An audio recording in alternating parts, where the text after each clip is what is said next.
something beside me, a light to the kerosene, and the places aren't real anymore, and the faces don't say anything, in the silent light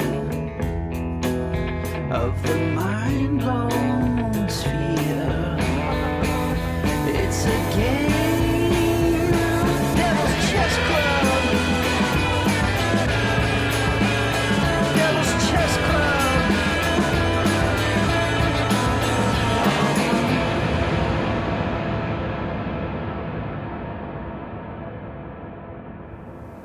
Hello and welcome to Devil's Chess Club. I'm Aaron Good. Today I'm joined by Mickey Huff. Mickey Huff is professor of journalism at Ithaca College in New York, where he also serves as the distinguished director of the Park Center for Independent Media.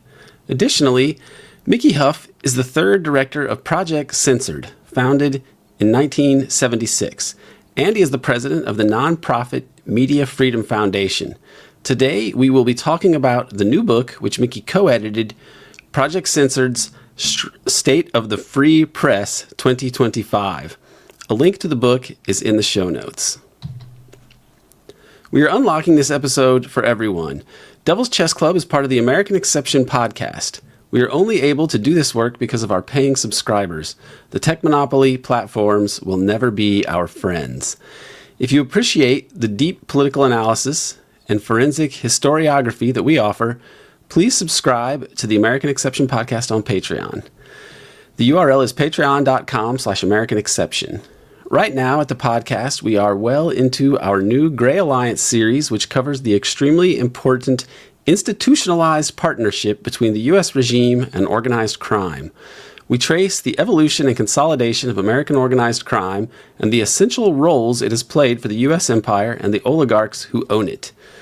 We're looking at the Lansky Syndicate, Jimmy Hoffa's Teamsters, Jack Ruby, the CIA's global drug connection, the JFK assassination, Watergate, and the Gray Alliance elements which link all these things.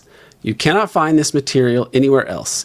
So if these subjects interest you and you want to understand how the Gray Alliance played a crucial role in making the U.S. into the corrupt, lawless, dying empire that we see today, please subscribe to the American Exception podcast on Patreon.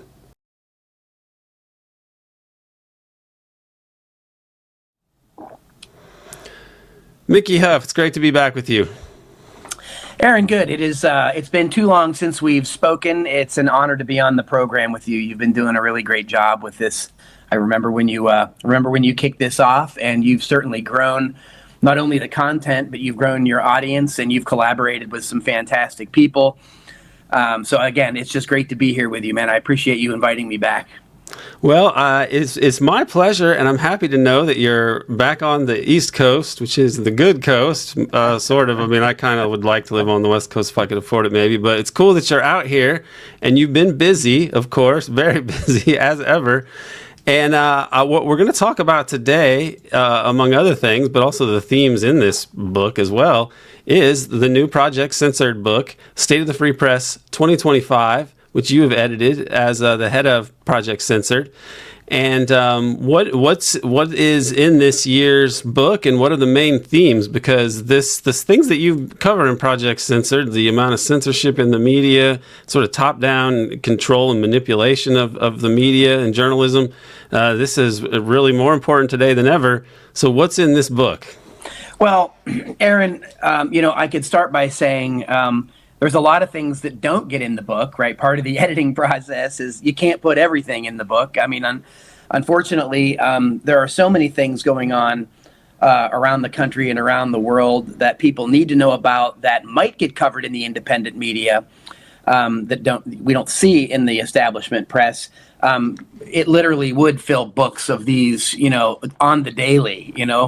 Our website, projectcensored.org, has the stories that we have under review.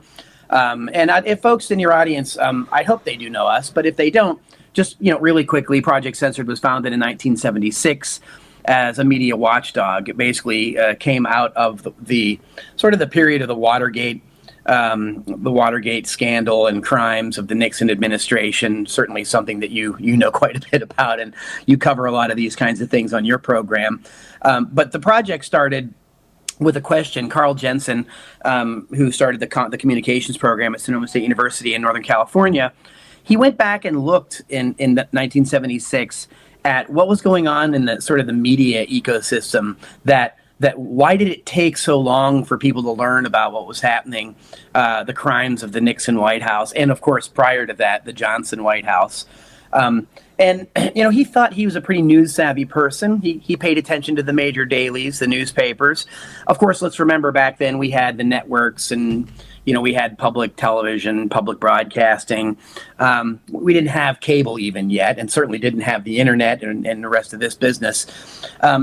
So what he did is he went back and looked and saw that the independent or alternative media at the time, they were publishing stories about things that were happening in the Nixon administration. And it took a while for those stories to kind of creep up and garner attention from the so-called mainstream sources. I don't use that word to describe the corporate media or the establishment or legacy press because it's a private for-profit type industry, and it often sacrifices journalistic ethics for profits.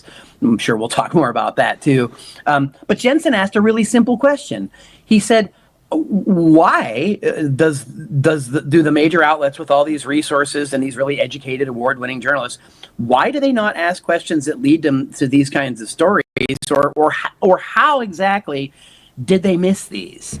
And it was a simple question, but it had major consequences, right? The consequences that he was looking at were like, well, what happens if the American public maybe knew much more, much sooner about these things? Would the 72 election been a landslide?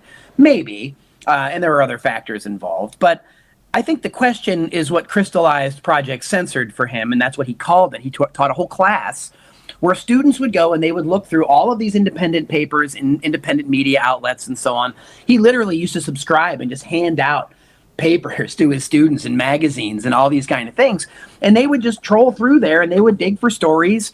And then he would have them go and look up the major news sources and so forth. Again, this is no internet. There's none of that. So they were really doing this kind of on-the-ground research in libraries and so on. And then they would do write-ups. So they would find stories that were really significant, national or international significance. They would research them and work with their professors to fact check them and make sure that they were accurate. And then they would see if the media covered it, and if so, they would write where and how, right? So some of these stories weren't covered by the major media outlets, and so that's what he said was, quote, censored, right? And the tagline for Project Censored was, the news that didn't make the news, and why? And so the stories aren't just censored in a sense where this big hand of government comes and takes away the story and suppresses journalists, and they're not allowed to tell the story. Although we do know that happens, right?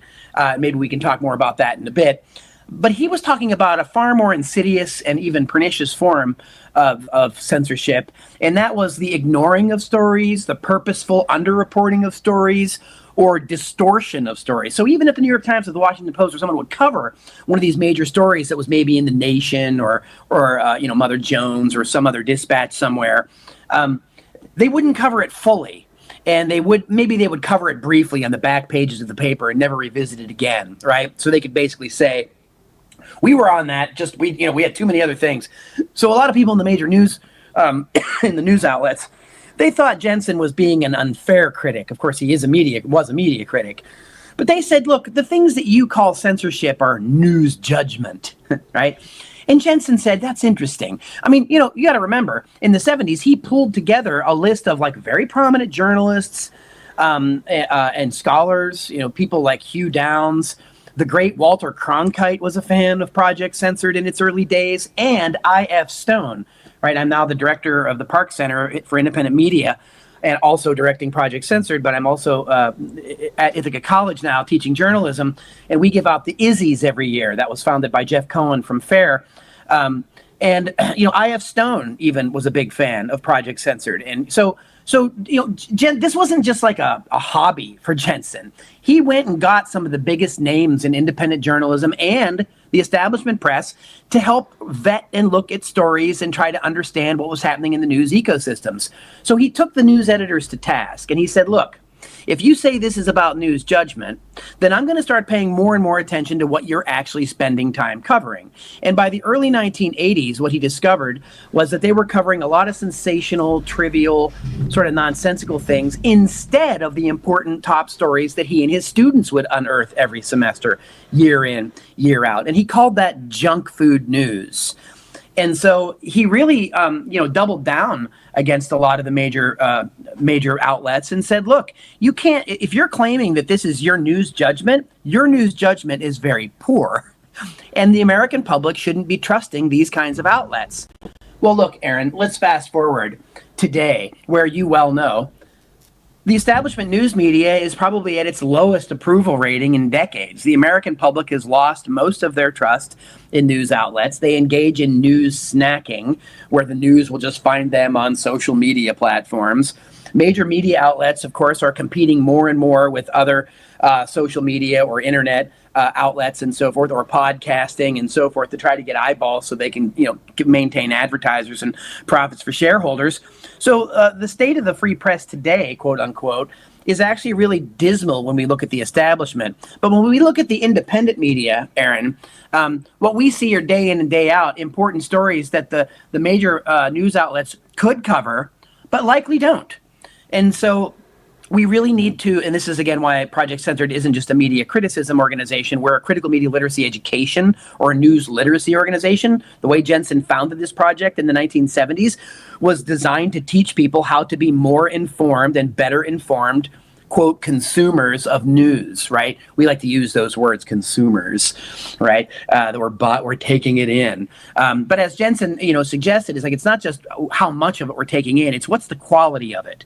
And that's, again, the junk food news metaphor goes on and on and on over the years. And anyway, we can get into some other, sort of other avenues or other things that you want to talk about, but that getting to the core of what's in the book per se, we've continued that tradition of Jensen. Peter Phillips, a sociologist, took over the project in the late 90s and continued that trajectory. He and I started the radio program Project Censored Show in 2010 on Pacifica. Andy Lee Roth, our associate director, now has done, I believe, 15 books with me on these issues. And again, Andy is the associate editor here and helps run our campus affiliates program, where we go out and we work with, sometimes as many as a couple dozen, usually about a dozen or maybe a little fewer each year. But we work with people in colleges around the country where their students are going, professors and their students are looking at the independent media. They're researching how and why and where things are covered, and they're looking at what's happening in the establishment press. And they submit these stories, and our judges, rank them and so on. Look, is this a perfect process? No. Are there things that could be in the book that aren't? Of course. Do we always agree with everything that's in the book itself? Not necessarily. But what we can say is this. If something ends up here in the book, it has been factually checked many times. It's been vetted over and over. And it is a story or it is a particular issue that has not received the attention it deserves by the establishment press. If it has received attention, it's been distorted or made partial or decontextualized to the degree to which we now refer to it as malinformation. But Peter Phillips was calling that news abuse more than 20 years ago. And news abuse is simply propaganda, and we're awash in propaganda from corporate media, from state outlets. I know when you turn on MSNBC or CNN, you're worried about the boogeyman of Russia, and it's all Russian state media and Iran and all these things. Look, those might be issues, but the bigger challenge we face right here at home in the United States is our own homegrown corporate media that blast propaganda 24/7 under the guise of breaking news, which is actually broken, our journalistic system, which is also why it lacks integrity, and the public trust is actually lower than their trust of Congress, which is pretty extraordinary. So, Aaron, with that, I'll let you sort of, guide us into where you'd like to talk next. But at least your listeners and viewers have an idea, if they didn't know, where Project Censored came from and where We're in our 49th year, actually. And I've only just now this year been interviewed once by the New York Times. We've never been covered by the major news outlets or major papers, major news outlets. And you'll love this, the great irony. The reason I was contacted by a UK Times correspondent or reporter was to ask why there was declining public trust in journalism. And my short answer was, well, have you read your paper lately? Right. They do not seem to be able to grasp the magnitude of the disaster, sort of it's a full spectrum disaster, really, in this country. And in terms of international policy, foreign policy, the U.S. empire is falling apart. And it's not even, on the one hand, people like you and me who are very informed about this, we know that there's explicit statements wherein people in the U.S. foreign policy community, whatever we want to call it, have said the U.S. needs to rule the world forever and to preemptively destroy any nation state that could potentially threaten our global dominance project, right? So this is demonstrably put into action with the policies that we see. So it can't just be written off as like, oh, everybody writes a crazy paper now and then. And it's like, this is the policy. And it's done lawlessly, and we use terms like the rules-based international order, which is really just a way. It's a nice corporate-friendly way of rephrasing the Führer principle. Essentially, it's like we're going to do whatever we want around the world, and if we say it, that's right, and you just have to take it. Yeah, it's making it up as we go. How do you deal with that? With the stark reality of this regime in this context, and censorship and media censorship is like it's so despotic and top down, but then it's just so much worse even than people have been able to understand. This is such a long time coming, right? These where we are now. That as an historian and a political scientist, my day job hat, it was as a historian. And so I'm very interested in the context of all the how we got here business. And as you know, our colleague Nolan Higdon and I have done several books together. One, United States of Distraction, where at the outset we kind of frame things with Lao Tzu saying, if you do not change direction, you may end up where you're heading. And I know that may sound hackneyed or cliched, but anybody that's really a student of history, certainly anybody that's read your book, any of your work, know that there is so much of that history that is buried. Right, and it goes well beyond even Howard Zinn's Howard Zinn's People's History of the United States, or Peter Kuznick and Oliver Stone's Untold History of the United States. Both extraordinarily valiant efforts to fill in the gaps and to try to help people understand how we got where we are. Your work actually goes even deeper and deeper, I think, into just the magnitude of material that people just are just wholly unaware of, that makes it impossible for them to even ask critical questions about some of the things that are going on. And it enables our population to be easily distracted, easily misdirected or redirected. Censorship is just a matter of, it's a regular occurrence.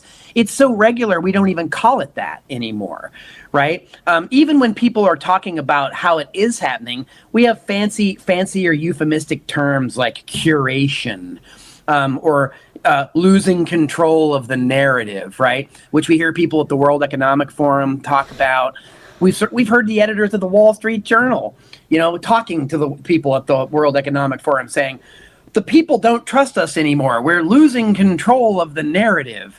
And their solution is to crack down on independent media, to shut down podcasts, to shut down social media accounts, whether it's shadow banning, whether it's demonetization or deplatforming, or just outright canceling, just outright shutting people down. Let me add to that, because there's one other thing that they're doing now, which is if you go on YouTube, you'll see this. They're using AI to create counterfeit versions of popular podcasts. And if you'll notice, these these things that are done by these outlets in like supposedly in Bangladesh or wherever, they end up getting much more views.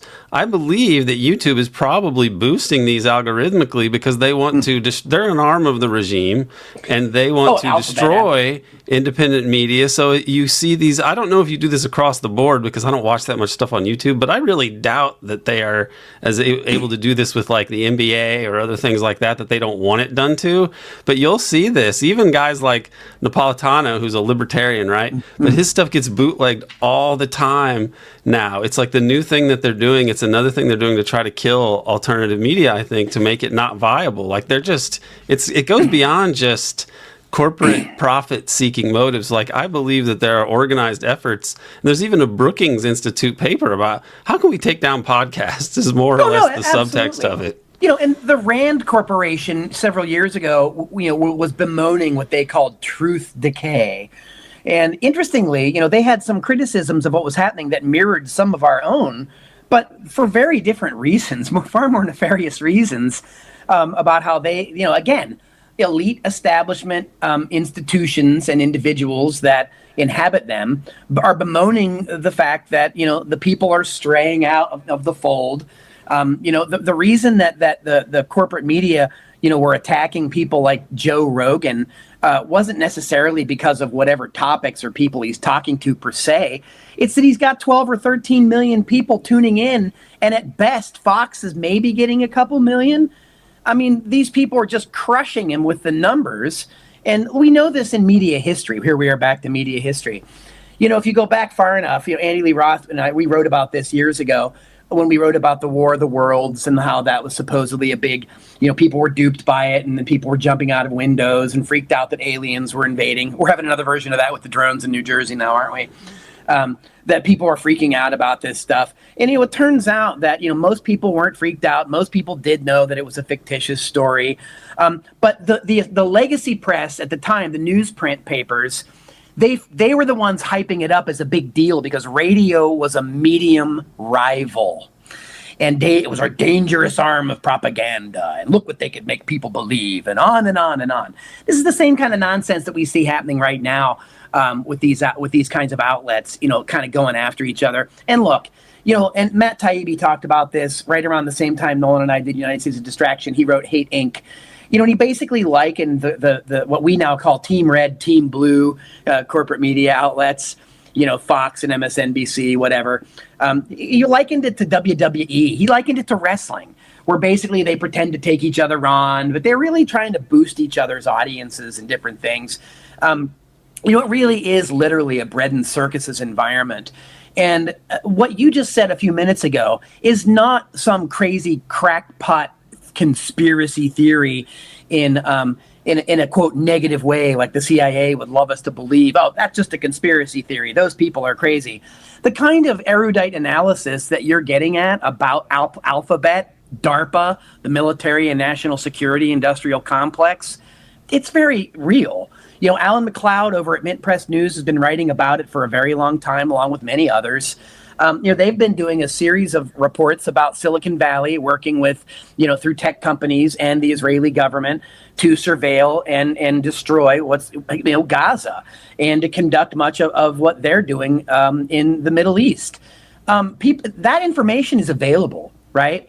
We've had several stories over the years that talk about it. In fact, the Censored Press, our publishing imprint that we started a few years ago, we're publishing an entire book on just that with Omar Zaza next year called Terms of Servitude.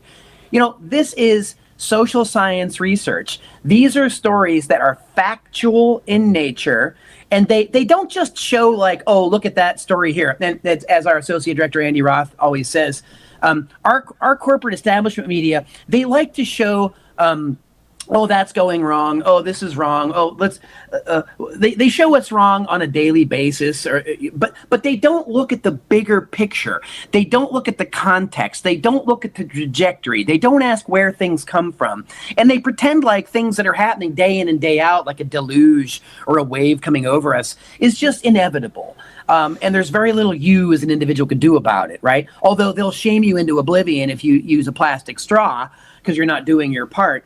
to save the environment. Meanwhile, the Pentagon pollutes with sheer impunity, and they're the largest polluter on Earth. Right? Abby Martin's next film is going to be all about that, Earth's Greatest Enemy with Dar Jamal. So we could go on and on, but I think, Aaron, the key thing that I hope that we try to do at Project Censored is we try to not just dig beneath the headlines, but dig beneath the entire structure of our news media ecosystem. How did it get there? Who runs it? For what purpose? What are the competing interests? What role does independent media or the independent press play? And where are there real efforts to stymie and stifle critical and marginalized voices? Well, we do that in the book every year. We cite various specific examples of stories, but we also talk about the threads that connect the stories. And look, for years and years and years and years, right? Instead of the, what's going wrong every day narrative, it's we know that the corporate press and the corporate media have been lying and running cover for the fossil fuel industry. We know that they've been running cover for empire, as you just pointed out moments ago.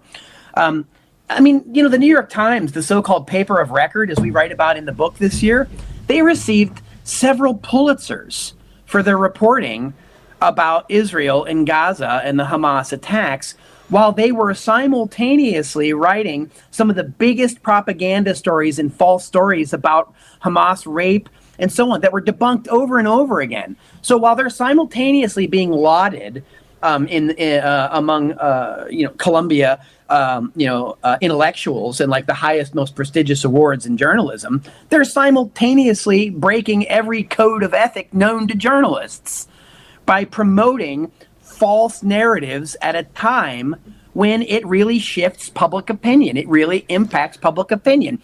I don't need to remind criminal, isn't it? Judith Miller at that paper lied through her teeth on behalf of Ahmed Chalabi and the CIA about weapons of mass destruction, leading the country to a war that devastated that country, roiled the Middle East, killed and displaced millions of people. And it was only after the 2004 election that the major media outlets said, "What happened? How did we get it? Well, I don't know. How did we get it wrong?" You know who didn't get it wrong? Us. The independent media didn't get it wrong. Project Censored didn't get it wrong. But all these other major outlets winning all kinds of buku awards, they totally, did they blow it? They blew it for the public, but did they really blow it? Did they really not know? That's another question that peels the layer of that onion, right? Where it says, look, some of these people had to know.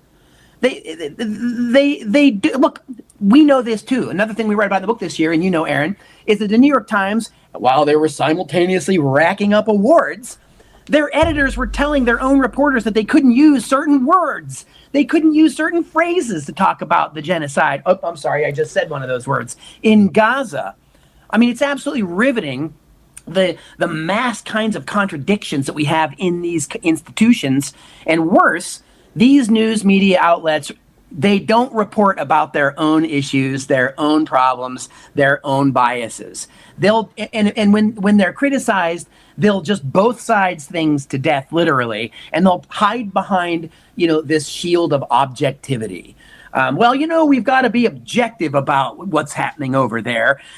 Maybe 45,000 people are dead, Palestinians over there. But do we really believe the health authority there? We just have a bill in Congress where they just attach to the spending bill for the military that you're not allowed to cite the health authority in Gaza for accurate statistics, even though the Biden administration was using it previously. Look, I know I'm going on and on, but sadly, Aaron, we could go on and on and on. This podcast would never end if we were just going to keep stacking examples of this kind of journalistic malfeasance committed by the so-called mainstream or the establishment media. This is exactly why we need to teach people critical media literacy education. This is exactly why people need to expand their horizons. I'm clearly speaking to a choir of people. Anybody that knows about your program, right, and knows about the important journalistic work of people like David Talbot or Peter Dale Scott and others. Unfortunately, many of those amazing scholars are relegated to, more sort of corners of the internet and programs like this, when their scholarship should be front and center for us to analyze as the U.S. empire is arguably in its decaying decades, if not years. We need this information to better prepare for the things that are happening right before our eyes. Before we started this program, you rattled off a list of coups that had gone on just in the last, couple of months. It's riveting, Aaron, the amount of things that the American public don't know. Dare we say we could fill books with the things that we don't know? Yeah, and for me, as someone who's kind of taken the time to chronicle and compile some of these things, we're at a time when I, on the one hand, could take a victory lap because all of the things, my theses in American Exception, Empire and the Deep State, are so self-evident now at this point. But it's so grim. It's not really a time for celebrating. What you talk about with objectivity as this kind of pretext for reporting things that they want to report is absurd, because objectivity implies that the person, evaluating something is basing this evaluation on a kind of disinterested, detached sort of reason and logic. And in the case of the way that they report on, when they say objectivity, what they really mean is balance. And the balance on one side, at least pretty obviously, would be for the U.S. government, which in the areas of foreign policy has demonstrated itself to be a perpetual, habitual, compulsive liar. And so if you're going to be objective when you cover anything in these areas, you would assume, like like it's a legal truism, that if a witness lies to you, you can discount the rest of their testimony. But government pronouncements about foreign policy should be treated that way if the media were truly objective. Because really, when the government spokesman comes out and says blah, blah, blah, if the media were objective, they would say, the government has a tendency to lie about these things, constantly, and so this should be taken with extreme skepticism unless rock-solid proof is presented. That would be real objectivity. This is not objectivity. This is them acting as regime media because they pretend that this is a lawful regime with some credibility, when the historical record shows that it is lawless and that it lies constantly. So why do they always put forward what the state is saying as, a perfectly viable, probably true argument? Aaron, part of that, I think, is that there are no tangible consequences. We also, just like we talk about objectivity, quote unquote, we also in the United States have, quote unquote, checks and balances, right? And we have a regulatory state that's a revolving door from the industries that they're supposedly regulating, right? Corporate capture, as Ralph Nader and many others have talked about for decades, right? And so in the United States, we have the illusion of so many of these things, right?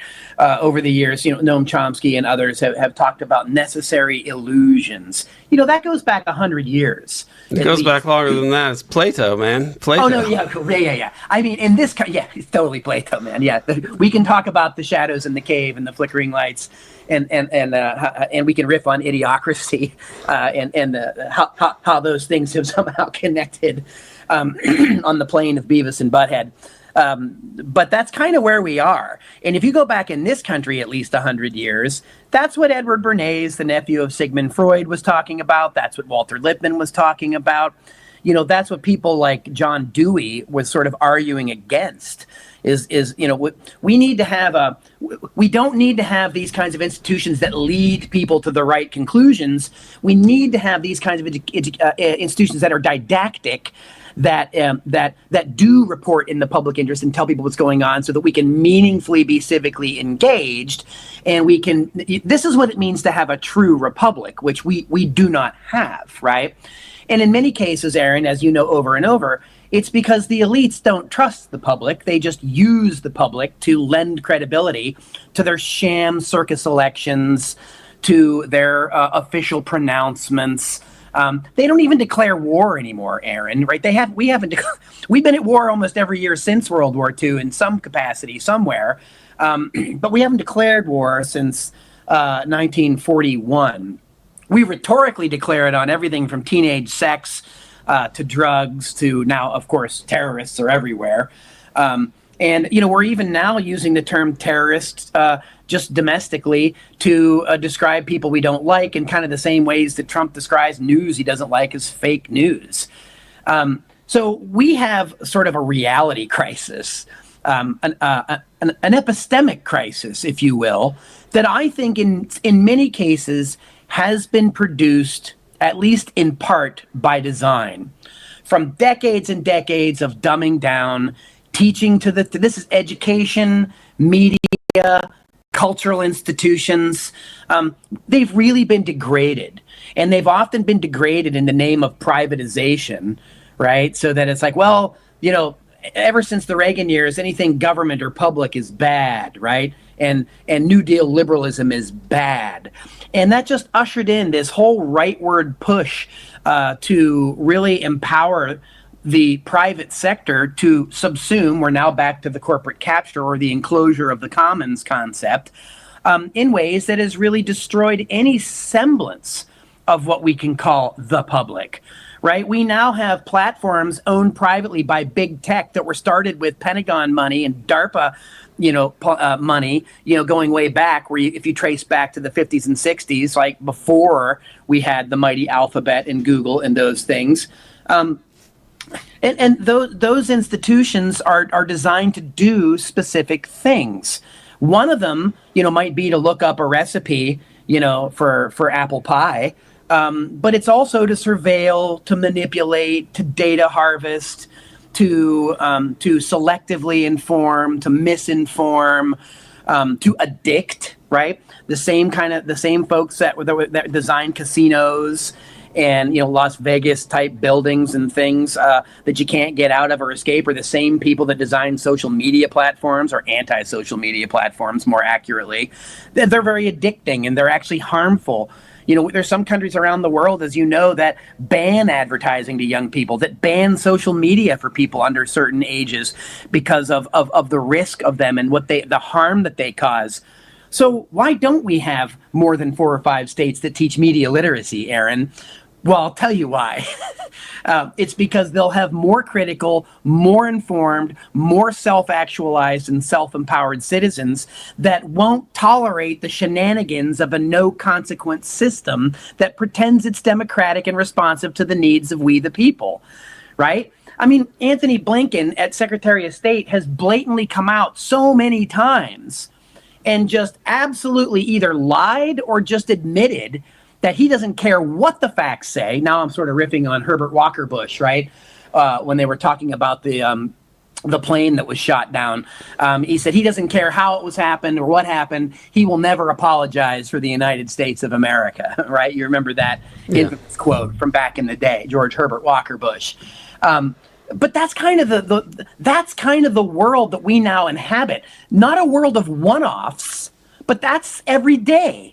Every day, if you pay close attention to what the powers that be, the State Department briefings, the press conferences, even where there are real people in the press pool trying to call attention to these hypocrisies, trying to do it, they just don't even answer it. They are so flippant about it. They either won't answer it, they'll dismiss people, they'll attack people, or they'll just flagrantly say they don't care. I mean, how in the world, like when you see people like asking questions about the ICC or ICJ and the charges against, war criminal charges against Netanyahu and others, they're just like, oh, absolutely not, doesn't apply. But Assad, well, yeah, they're ready to rip him right out of wherever he is in Russia and throw him up.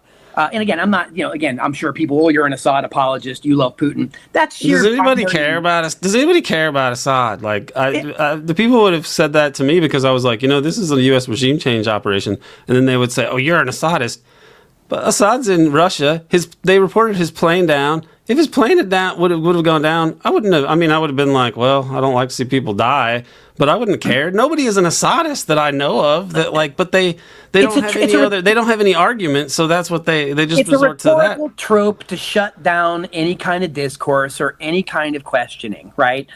And again, that's the kind of tactic we see in a lot of these kind of conferences. But I mean, just try to watch Blinken talk for more than a couple minutes without your head exploding. Yeah, I can't do it. Cognitive dissonance. I mean, it's just extraordinary. And I as critical as we might be of the corporate media, there are definitely reporters in those press pools. You can see the frustration on their faces. You can see that they're just like, I can't believe that we are just being fed steaming piles of you know what day in and day out. And then they go to the public and say, well, why don't you trust the government? And it's not just Trump. Biden has been in office for 4 years. Biden had opportunities to do all kinds of things in the last 4 years that he chose not to do. That now the Democrats are now, oh, henny penny, the sky is falling, the orange man is back. This is, again, it's bad political theater of the absurd. And what we need is we really need more independent journalism in the public interest. We need a more critically media literate public. We need more than 2 corporate controlled parties, and we need to get rid of Citizens United and dark money that is just completely bought and sold the entire republic to the highest bidders that we aren't even allowed to see who they are anymore. We joke about Musk and Bezos and Gates.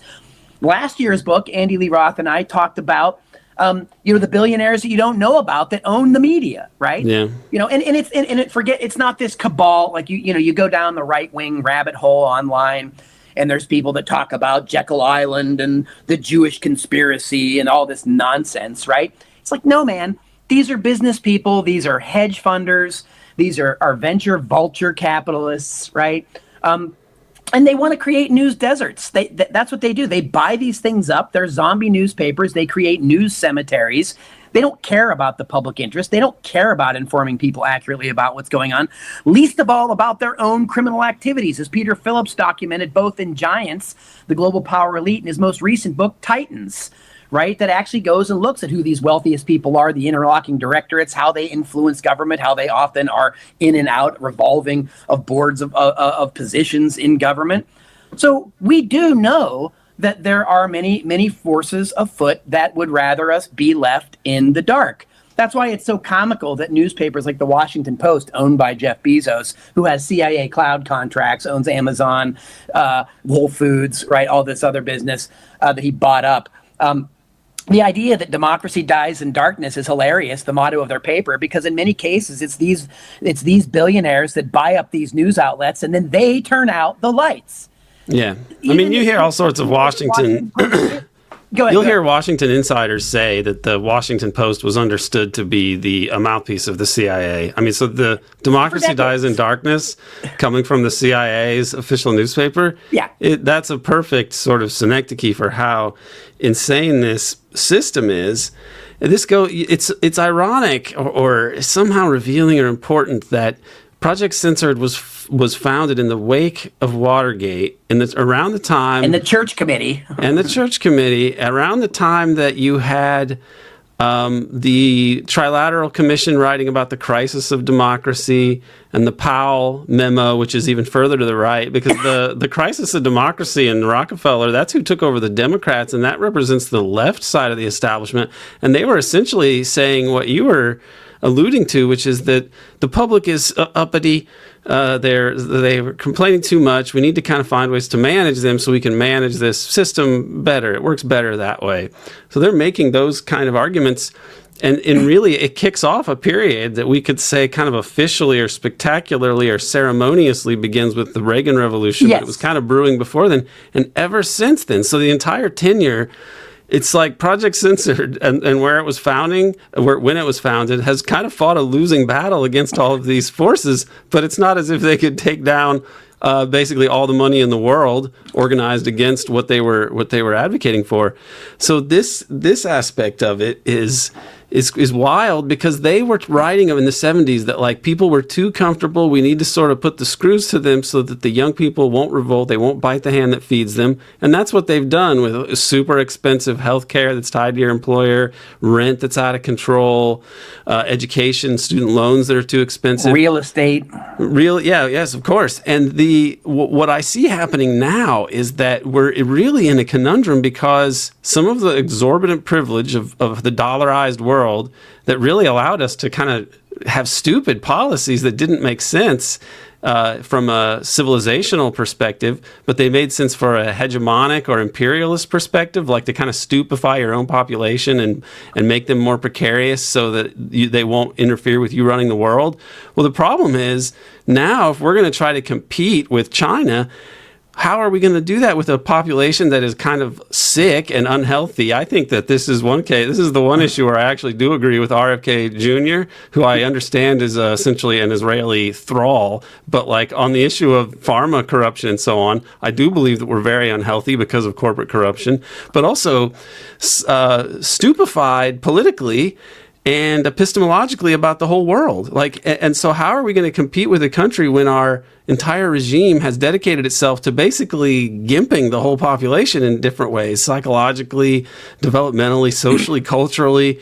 And now we're like, okay, well, China has this project that National Project seems to be picking up some steam and winning supporters around the world. And now we've got a population of kind of brainwashed, sick individuals that are not able to really be anywhere close to their potential because they've grown up in this terrible system.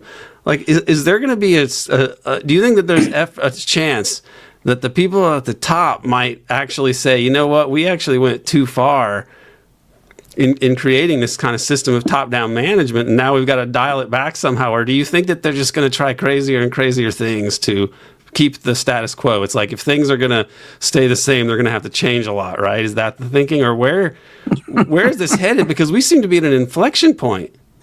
Yeah, Aaron, that's quite a mouthful, and I would say, books have been filled that people haven't read with the scenario that you just laid out, and this is something that, over the life of Project Censored itself, we have seen this.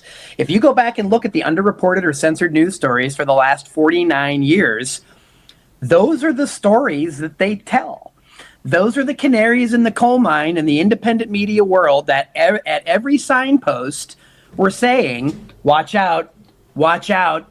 JFK himself in 1958 was interviewed by a newer publication called TV Guide, for those folks that remember that. Used to be the biggest circulating or media thing in the country. Yeah, and so, that's where people could get their programming so they could set their calendar for when they needed to be programmed, right?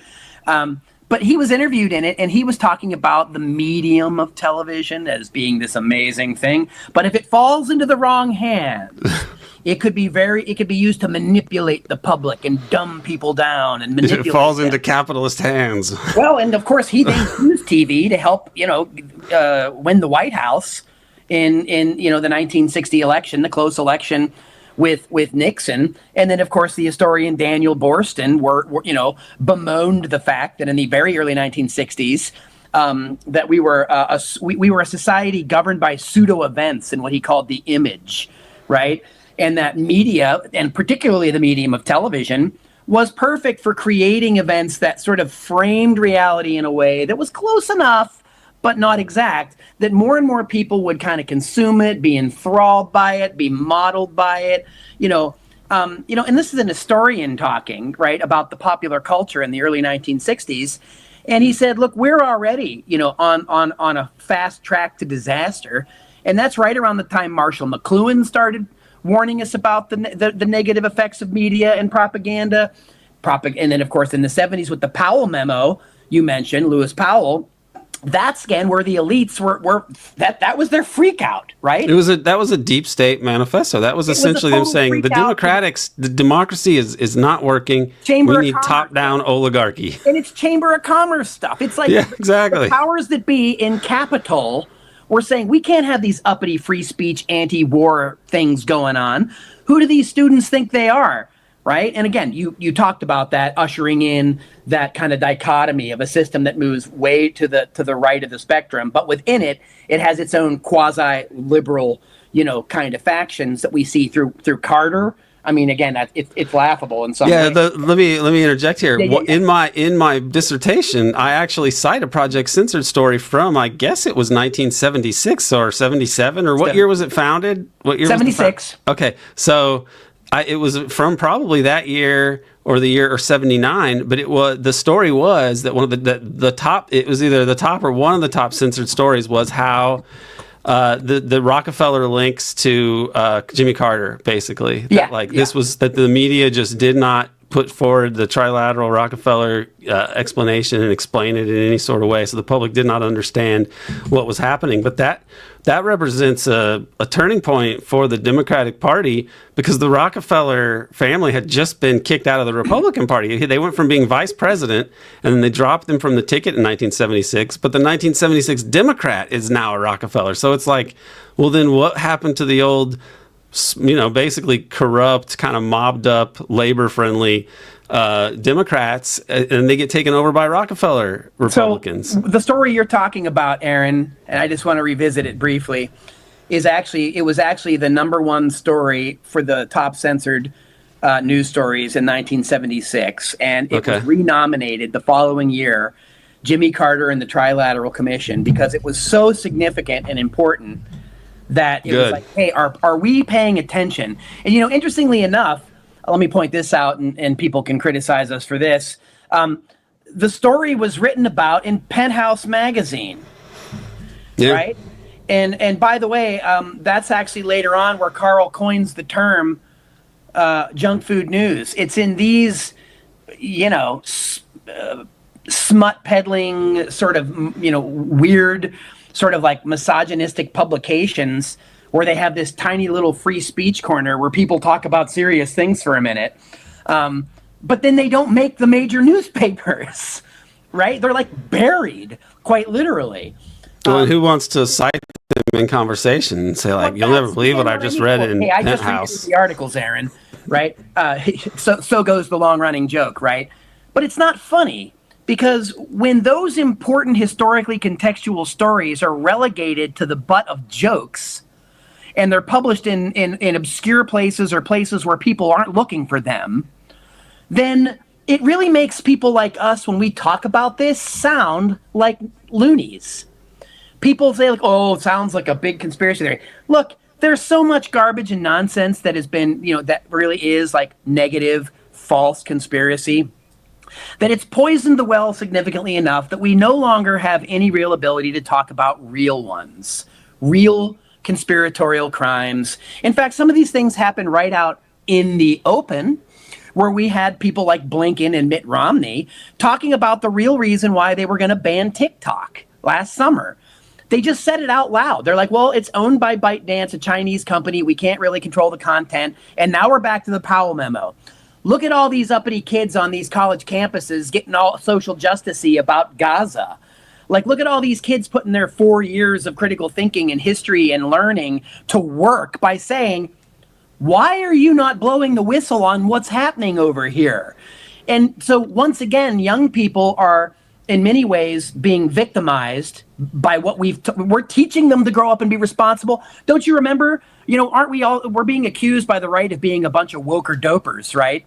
But here we are seeing people that are actually energized by what they're learning. They're witnessing injustices before their very eyes. They're trying to shut down the systems where they're involved.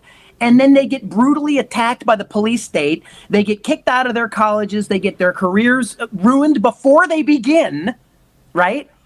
And so what message does that send?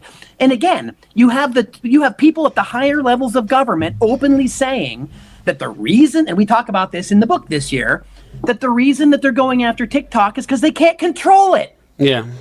I mean, they said it out loud. Yeah. And people are just like, huh. Like, nothing to see here. It's kind of like the disinformation governance board that, like, momentarily happened and blew up in their face because they were like, oh, yeah, we can't call it like Orwell's 1984 program. People might catch on. We can't call it mini-true. People might catch on.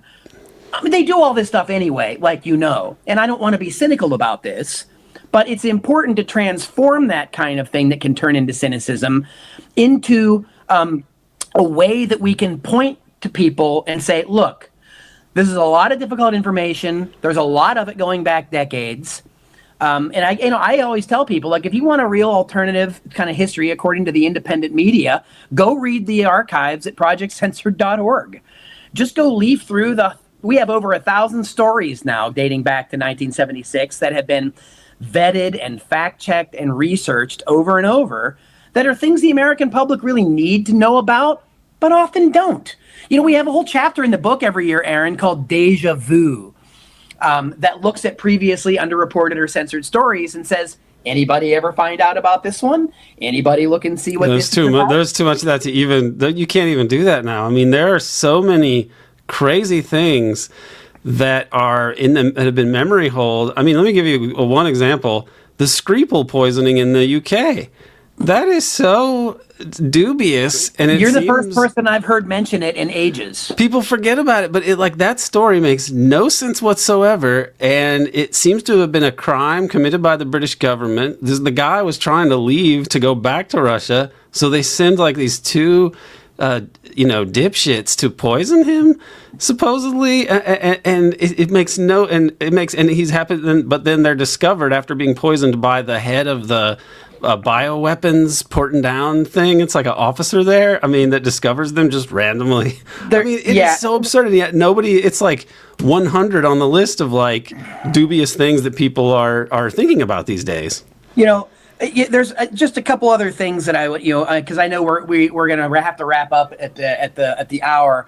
But what we do, Aaron, is we fill this book every year with stories that, again, people really should know about if they had a steady diet of really independent news media reporting in the public interest, following the Society of Professional Journalists Code of Ethics. They might know about some of these stories. They might actually be informed and motivated by these stories to get involved. And again, when we look at the federal level of government and we look at those elections and things, and we think, we feel like we're tilting at windmills. But a lot of that kind of cynicism trickles down to the local level, where we may actually have control or at least some say in what happens at a school board, a city council, local government. So again, it's more of that poisoning of the well. And so a lot of the stories, that we like to try to point out aren't just problem stories or aren't just stories about what went awry. They're solution stories. Our corporate media, they don't really report a lot about solutions, feel-good stories, because they don't want people getting the idea that they can do something about the bad things they report about day in and day out, right? So it's important that we look at things like solutions journalism. It's important that we look at independent news media from a critical media literacy standpoint, right? That we don't outsource that kind of critical thinking to other organizations that are run by the national security complex, like NewsGuard, for example. This is an adjunct of the national security state through Silicon Valley.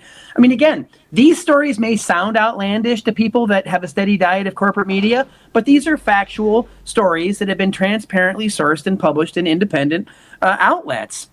And so it's very important that people understand that we have an obligation to go out and find this kind of information. Project Censored tries to help people find some of those stories, right? Like Israeli linked group attempts to censor pro-Palestinian artists on Spotify. Forced labor traps adopted children in Paraguay. Well, why would we care about that? We don't seem to even care about that in our own country, right? Let alone what's happening in Paraguay. But again, these stories, we could go on and on and on down the list. How about solution story? Activists have been rallying outside of insurance companies to get them to denounce fossil fuel investments and divest from fossil fuel, because those industries have been cahoots in fueling and feeding each other for decades, right? The fossil fuel industry knew the damage they were doing to the environment in the 1970s, then they buried the reports. Just like tobacco buried the reports about the dangers of smoking, and the asbestos industry buried the stories about the dangers of asbestos. We could go on and on and on with these kind of things. What we don't know can hurt us. That's why it's important, I think, to really try to consciously expand our media horizons. And at Project Censored, we try to help people do that with our list of independent news sources. We do a lot of free resources for teachers. Our digital print editor, Shaylee Voidel, and Andy Lee Roth, our associate director, did an amazing guide on frame checking recently. You've heard of fact checking. What about frame checking, right? That's the Overton window, as it were. What's in it? What's not in it? And of course, for the corporate media, what's outside of their Overton window doesn't exist. So they get to pretend that they both sides and are objective while simultaneously ignoring a whole world that independent media report on and about on the regular. So our little part in this conundrum that you've outlined and we've been discussing here this hour, our part is to try to get media literacy curricula into people's hands. We wrote The Media and Me for young people, trying to get media literacy to young people. Nolan and I wrote Let's Agree to Disagree on sort of a tirade against cancel culture in support of the First Amendment, in support of a truly free and independent press.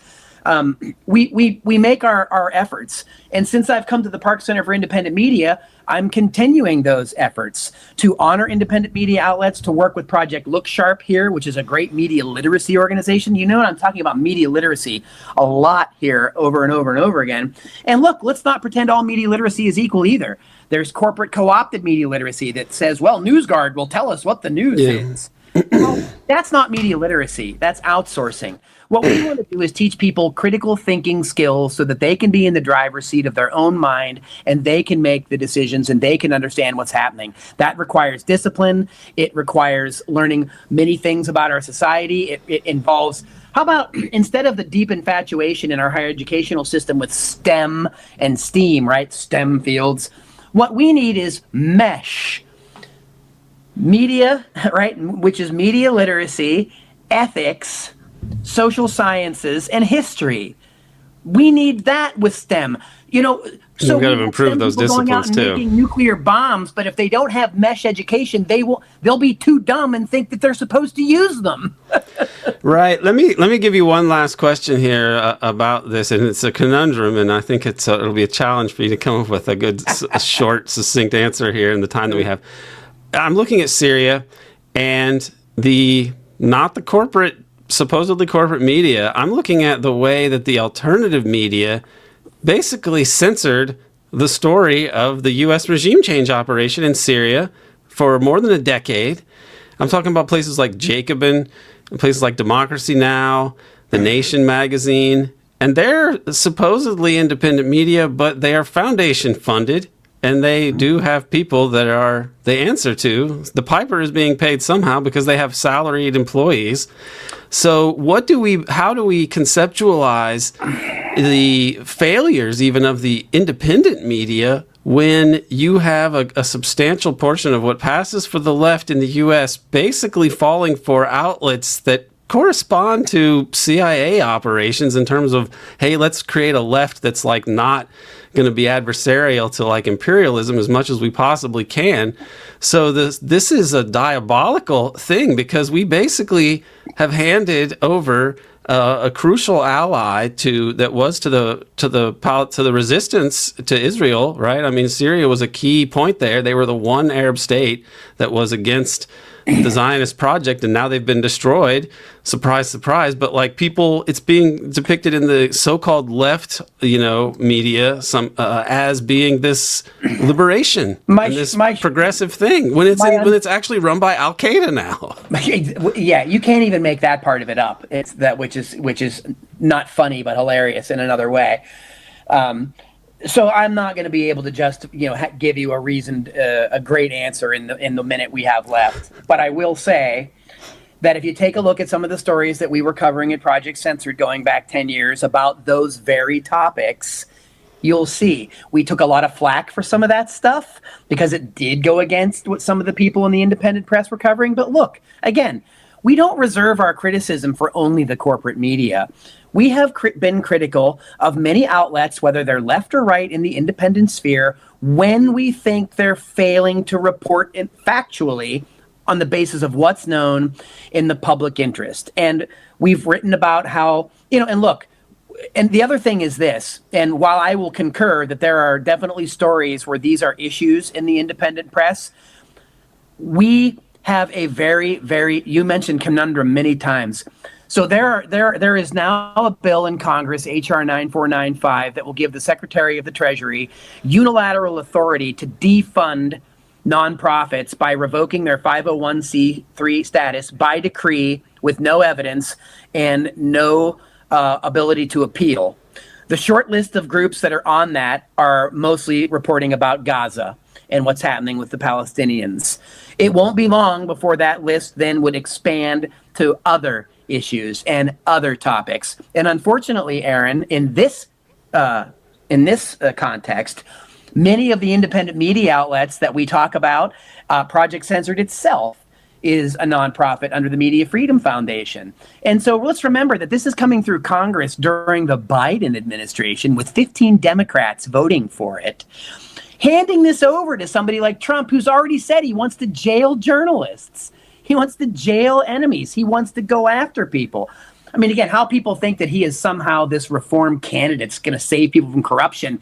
It's the perfect idiocracy candidate for the perfect idiocracy society that we've unfortunately devolved into, which we talked about earlier, which we've been heading towards for the last half century. So to unpack it all in an hour is really a task for us to do. So I would hope that the people that really appreciate what you do might appreciate some of what we do at Project Censored, and go to projectcensored.org. Check out the Censored Press. Check out our free media literacy resources. We have a lot of critical media literacy resources for people. Nolan Higdon did a great one on fake news and disinformation around the election. As I mentioned, Shaylee Boydell, Andy Lee Roth on frame checking. We're doing our part in the small corner of the world that we can, Aaron, but we need far more people to be doing this with us. And part of how we try to do that is through public education. And again, it's another uphill battle because it's also increasingly been privatized and starved. No Child Left Behind teaching to the test doesn't allow time for critical discourse. You know, almost everywhere we look, the Powell memo, right? Kind of resurfaces about what the plan was and how they wanted to dismantle these elements of, what I would say are maybe the more noble parts of the liberal state, right? And we could certainly criticize. We could certainly criticize that too. But look, those were many noble enterprises, and I'm afraid that within the scope of our lifetime, Aaron, we've lost some of those things, even if we've had them only briefly in the four freedoms of the New Deal. I mean, I'm not heroifying FDR and so on, but I'm saying that we're so far removed even from that kind of a society that it really it's really painful. Because I teach a lot of young people, it's sometimes very hard to try to talk to them about the things that are happening because I feel badly about the world that we now have. But I can tell you that we're not going to fix it without young people really stepping up and really caring about what's happening. And so I am heartened by seeing young people ask critical questions. I am heartened by seeing them not accept things that are going on around the world, even though the establishment and all the alleged grown-ups are wagging their fingers at them and threatening them. I think there is some hope, Aaron, and I really focus on that, and I focus on the good things I can do with my students and the people that we work with at Project Censored, the people like you that do parallel work in important spaces. That's what we try to do, and that's what we try to support, and we try to keep our eyes on that prize, and we've got a lot of challenges before us. So even though we can be critical of each other, I try to refocus some of that criticism to the much bigger sort of challenges that we do face. Well, that is a good note to end on. Mickey Huff, we'll put a link to Project Censored's State of the Free Press 2025 in the show notes. And thank you so much for being with us again. Aaron Good, it's always a pleasure to be with you. Thanks so much for all that you do.